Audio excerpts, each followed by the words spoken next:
Hello, students. Now we will discuss the second part of the lesson, Into the Wild. In this part, we will have introduction to Saj Jung, a wildlife photographer, and his experience of the jungle. So the title of this part is Tracking the Panther of Nagarhole. Nagarhole is in Karnataka, and this is a sanctuary, and how he tracked the panther of Nagarhole for the photography, that is narrated, and his own experience of panther, that is leopard, is discussed here. साज जंग नावाच्या एका wild life photographer, म्हणजे जंगलातला जो photographer आहे, जंगली जनावरांचं movement टिपणारा जो photographer आहे, त्याचा अनुभव इथे आपल्याला दिसून येतो. Shaaz Jung is a wildlife photographer, cinematographer. He is also cinematographer, big cat tracker. So all these leopards and tigers, they come in this family, that is big cat. They are called big cat. Cat या कॅटेगरीमध्ये किंवा फॅमिलीमध्ये ते येतात, आणि त्याचा तो tracker म्हणजे त्याचा मागोवा घेणारा, फॉलोअप घेणारा असा फोटोग्राफर आहे. Man animal conflict resolution seeker, and he also tries to solve the conflict or the struggle between man and animal. माणूस आणि प्राणी यांच्यामध्ये जो संघर्ष निर्माण झालेला आहे त्याच्यावर सोल्युशन काढणारा, ते सोडवण्याचा प्रयत्न करणारा असा हा साज जंग आहे. अँड लॉज ओनर, आणि त्याचं स्वतःचं एक लॉजसुद्धा आहे. All rolled into one. So all these roles are done by the one man, that is Saj Jung. When he is away from the jungles of Nagarhole, officially called the Rajiv Gandhi National Park, he is leading photography safaris in Africa or showcasing his work at art galleries in capital cities and speaking to those interested in conserving the planet's riches. So when he is away from the jungles of Nagarhole, नागरहोळेच्या जंगलापासून जेव्हा तो लांब असतो, and this jungle has another name, the Rajiv Gandhi National Park. त्याचं official name म्हणजे शासकीय नाव आहे राजीव गांधी नॅशनल पार्क. तेव्हा तो काय करतो? He has leading photography safaris in Africa. तो आफ्रिकेमध्ये फोटोग्राफी सफारीज काढतो. और showcasing his work at art galleries, किंवा त्याचे जे फोटोग्राफ्स आहे त्याचं एक्झिबिशन, त्याचं प्रदर्शन तो आर्ट गॅलरीजमध्ये भरवतो in capital cities, and speaking to those interested in conserving the planet's riches. आणि या पृथ्वीवर, या ग्रहावर जे लोक निसर्ग संवर्धन करण्यामध्ये विश्वास ठेवतात त्यांच्याशी तो बोलत राहतो. So in this way he has all these roles in one. Saj recalls with great clarity the incident that ultimately leads to his answering the call of the felines over a career dedicated to finance. So his career was dedicated to finance. खरं म्हणजे तो finance करिअरमध्ये होता, ज्याच्यामध्ये पैशाचा व्यवहार तो पाहत होता. पण एके दिवशी कोणता क्षण त्याच्या आयुष्यात आला, तो क्षण तो आठवतो. सो साज रिकॉल करणं म्हणजे आठवणं. विथ ग्रेट क्लॅरिटी, आणि अतिशय स्पष्टपणे त्याला लख्खपणे तो दिवस आठवतो. The incident that ultimately leads to his answering the call of the felines. हा फिलायन्स म्हणजे बिलॉंगिंग टू कॅट फॅमिली. ह्या सगळ्या म्हणजे चित्ता असेल किंवा टायगर असेल, तर या फॅमिलीमधल्या प्राण्यांचा त्याला जणू काही एक साद आला किंवा त्याची हाक आली, आणि तो त्या फोटोग्राफीकडे वळला. It was somewhere around sunset. संध्याकाळची वेळ होती. We were at a junction. The deer were calling. He says, we went around a blind turn. He continues. So he is narrating the incident that it was time of sunset, means it was evening time. We were at a junction. एका क्रॉसवर ते आलेले आहेत. Deer were calling. हरिण एकमेकांना ओरडत होते. We went around a blind turn. आणि अचानक ते वळले. He continues. And up ahead on the path was this old leopard. आणि त्यांना रस्त्यावर तो वृद्ध झालेला एक चिता, एक बिबट्या तिथं दिसला. You could tell he was past his prime. आपलं पूर्ण तारुण्य त्यांनी संपवलंय आणि तो वृद्धावस्थेत आहे हे आपल्याला लक्षात येण्यासारखं होतं. The jungle had taken a toll on him. जंगलातल्या अनेक जे अनुभव त्याला आले असतील त्यामुळे आता तो वृद्ध झालेला होता. He only had 3 canines. His eyes were sagging. आणि त्याचे डोळे असे खाली, त्याचे स्किन खाली झालेली आहे, ओघळलेली आहे. Close to this leopard was another very young good looking male who was soon to come in to his prime. आणि त्याच्याजवळच एक तरुण असा बिबट्या उभा होता. It was like looking at the past and the present. जणू काही आपण बिबट्याचा पास्ट पाहतोय एक आणि आत्ता प्रेझेंट पाहतोय असं लक्षात येत होतं. It was clear that there was going to be a fight. आणि त्यांच्या एकूण हालचालीवरून दिसून येत होतं की त्या दोन म्हणजे वृद्ध आणि तरुण याच्यामध्ये एक फाईट होणार होती. Unfortunately the sun was setting. पण अनफॉर्च्युनेटली, दुर्दैवाने, ह्या फोटोग्राफीमध्ये तो काही कॅच करू शकला नाही कारण अंधार पडत चालला होता. And we had to leave. आणि त्यांना ते सोडून द्यावं लागलं आणि पुढे जावं लागलं. But the next morning I went back to the spot. पण दुसऱ्या दिवशी तो पुन्हा त्या जागी गेला. Sitting on a high rock was the young leopard. एका दगडावर हा यंग लिओपार्ड बसला होता. Blood was dripping from a gash across his face. त्याला जो लॉंग डीप एक कट, त्याला गॅश म्हणजे एक जखम झाली होती, त्या जखमेमधनं रक्त ठिपकत होतं.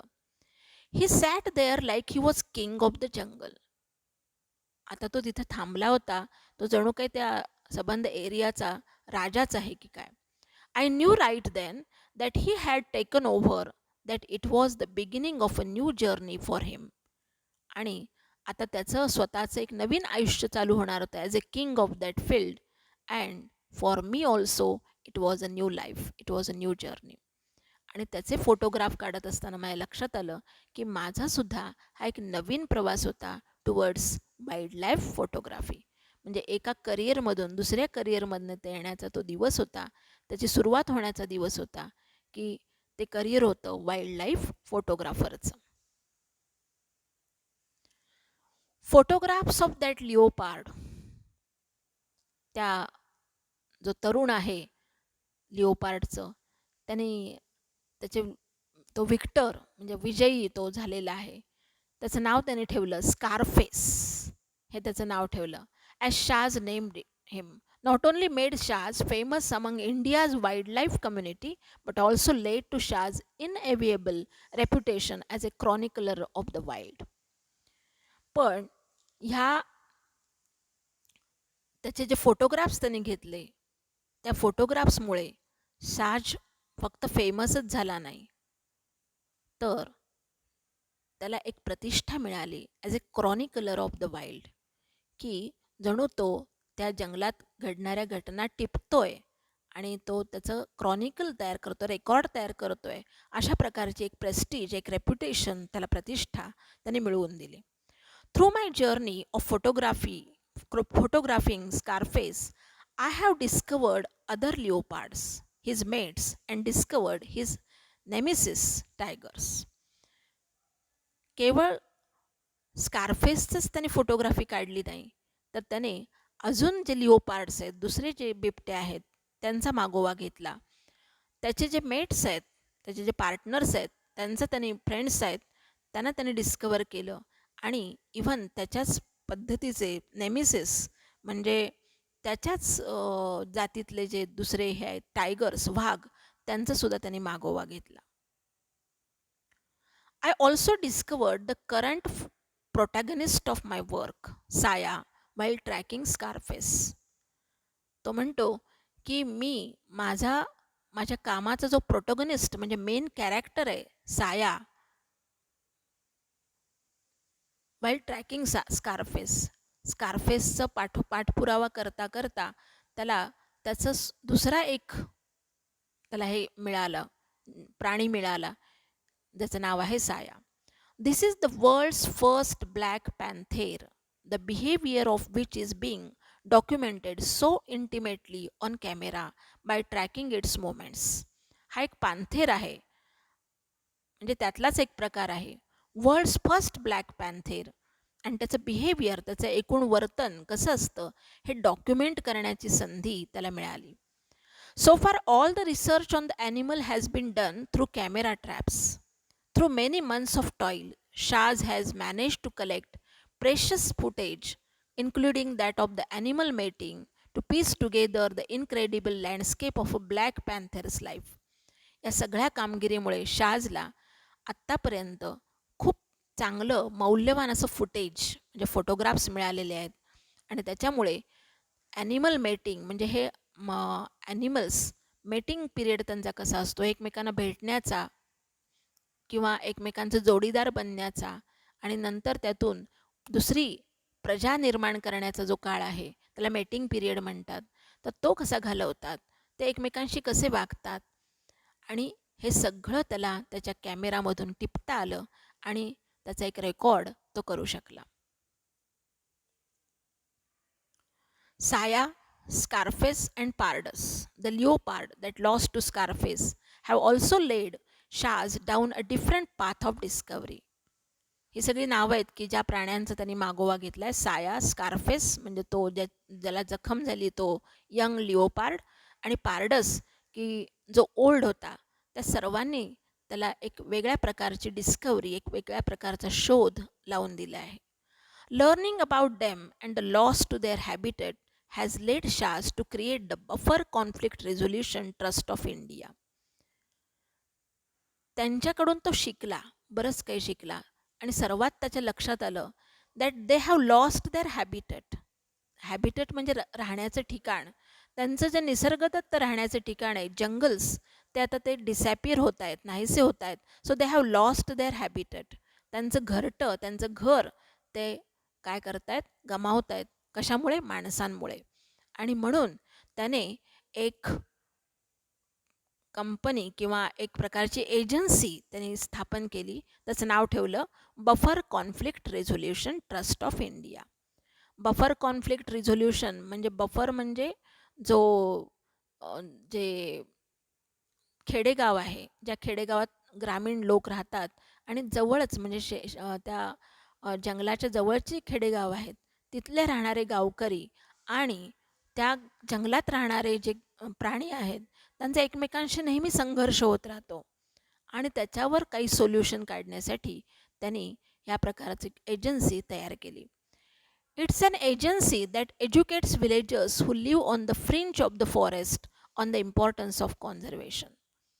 जंगलाच्या अगदी टोकाशी, फ्रिंच म्हणजे अगदी कड्याशी किंवा काठावर हे जे लोक राहतात, विलेजर्स राहतात, खेडेगावातले लोक राहतात, त्यांना एक प्रकारचं अवेअरनेस, त्यांना एक प्रकारचं एज्युकेशन देण्याचा प्रयत्न केला आहे की ज्याच्यामुळे ते या कॉन्झर्वेशनचं म्हणजे किंवा पर्यावरण वाचवण्याचा प्रयत्न करतील, असं एज्युकेशन देण्याचा प्रयत्न या एजन्सीमार्फत त्यांनी केलेला आहे. We are in the heart of the man animal conflict zone, explains Shaz. तो म्हणतो की आपण ह्या कॉन्फ्लिक्ट झोन जे आहे, म्हणजे दोघांमधला जो संघर्ष आहे, गावकरी आणि हे जे वाईल्ड ॲनिमल्स, त्या दोघांमध्ये आपण मध्ये आहोत. There is no specific buffer zone here around Nagarhole. Nagarhole हे जे काही सँक्च्युरी अभयारण्य आहे, या अभयारण्याच्या आणि शेतातले जे लोक, खेडेगावातले जे लोक आहेत, त्याच्यामध्ये कुठल्याही प्रकारचा बफर झोन, सुरक्षित असं झोन किंवा एरिया नाहीच आहे. The core area of the forest ends where the fields begin. जिथं जंगल संपतं तिथंच लगे ह्यांची शेती सुरू होते. In dry season, elephant and wild boar incursions into fields are very common. या ड्राय सीझनमध्ये विशेषतः उन्हाळ्यामध्ये हे जे हत्ती आहेत किंवा हे जे रेडे आहेत हे तिथे येतात, त्यांच्या शेतामध्ये येतात आणि हे खूप कॉमन आहे. Older leopards like Pardus who have lost territory in the forest often carry away livestock from villages. आणि हे जे वृद्ध झालेला लिओपार्ड किंवा बिबट्या आहे, तो तर या गावकऱ्यांकडे जे लाईफस्टॉक म्हणजे त्यांचे जे प्राणी आहेत, म्हणजे मग बकरी असेल, शेळी असेल, यांच्यावरच उपजीविका करतात. This creates resentment among locals towards the animal on occasion leading to unpleasant situation. त्याच्यामुळे ह्या गावकऱ्यांच्या मनामध्ये एक प्रकारचं रिसेंटमेंट म्हणजे अँगर आहे, संताप आहे या ॲनिमल्सबद्दल, की हे आमच्यावर हल्ला करतात आणि आमचे प्राणी घेऊन जातात. हे त्यांचा महत्त्वाचा मुद्दा आहे आणि त्यामुळे त्यांच्या मनामध्ये एक प्रकारची नाराजी, एक प्रकारचा राग आहे आणि त्यामुळे कधीकधी अतिशय वाईट परिस्थिती निर्माण होते. हे गावकरीसुद्धा त्यांच्यावर आक्रमण करण्याचा प्रयत्न करतात. Putting tourist currency to good use under the BCRTI umbrella, SHAS provides locals with vocational training with the aim of educating locals on the merits of conservation and to help them benefit from tourist currency. Putting tourist currency to good use. या प्रवासी पर्यटकांकडून त्यांना जे पैसे मिळतात ते चांगल्या कामासाठी वापरायचं तो काम करतोय Shaz. And he provides locals with vocational training. तो त्यांना व्यावसायिक शिक्षणसुद्धा देतो with the aim of educating locals.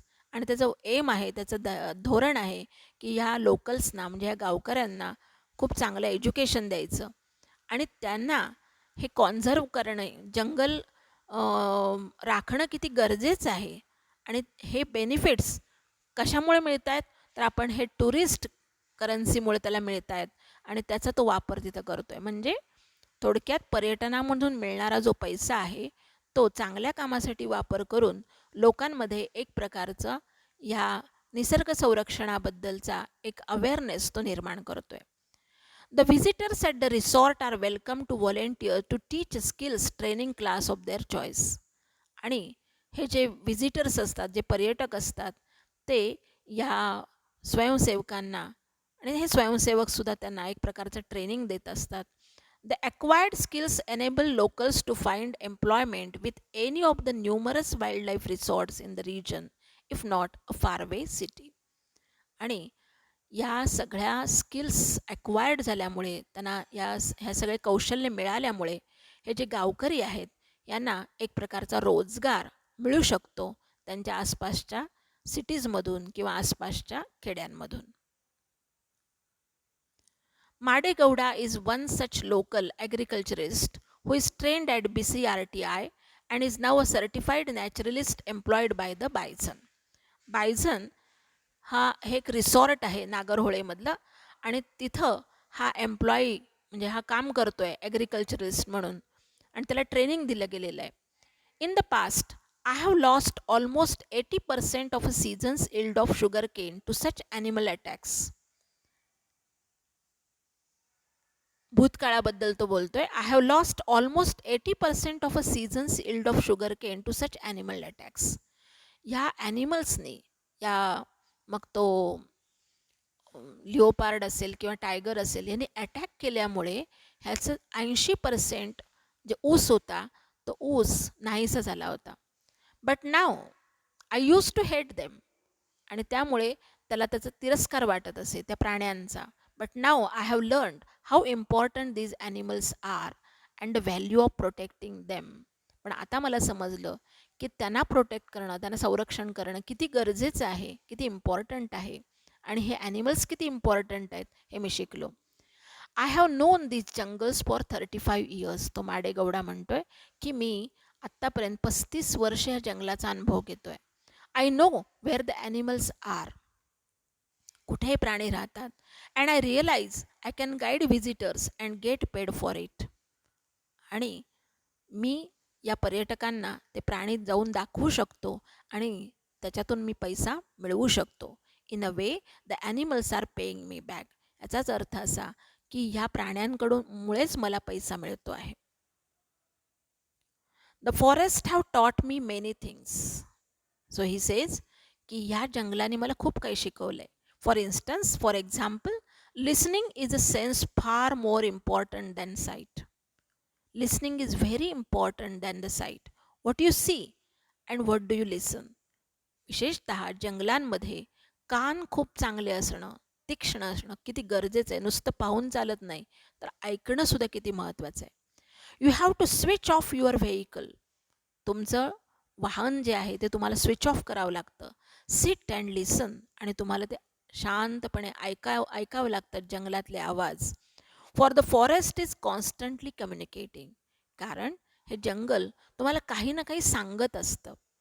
Through the voices of birds and animals. आणि कशाच्या आवाजात सांगतं, तर ह्या प्राण्यांच्या आणि पक्ष्यांच्या आवाजातून जंगल आपल्याला रोज काही ना काही सांगत असतं. He explains. Tracking an animal also teaches you life lessons. एखाद्या प्राण्यांचा मागोवा घेणं, ट्रॅकिंग करणं, हे सुद्धा तुम्हाला खूप काही आयुष्यातले लेसन्स शिकवून जातं. The black panther has taught me patience. या ब्लॅक पॅन्थरने मला आत्तापर्यंत पेशन्स कसा असायला हवा, धीर कसा असायला हवा, हे शिकवलं आहे. But above all it has taught me to never stop discovering. पण त्यातनं त्यांनी मला हे शिकवलं आहे की डिस्कवरी करणं. या जगात सिक्रेट्स खूप आहेत, या जंगलातले सिक्रेट्स खूप आहेत, आणि आपल्याला अजूनही शोध घ्यायला वाव आहे. There are just so many amazing experiences to learn and share with the world. आणि अशा प्रकारचे अनेक अनुभव शेअर करण्यासारखे आहेत जगाबरोबर, असं या माणसाला वाटतं. So in this way he has narrated his own experience of jungles and his own experience of photography and his own experience of black panther. Thank you very much.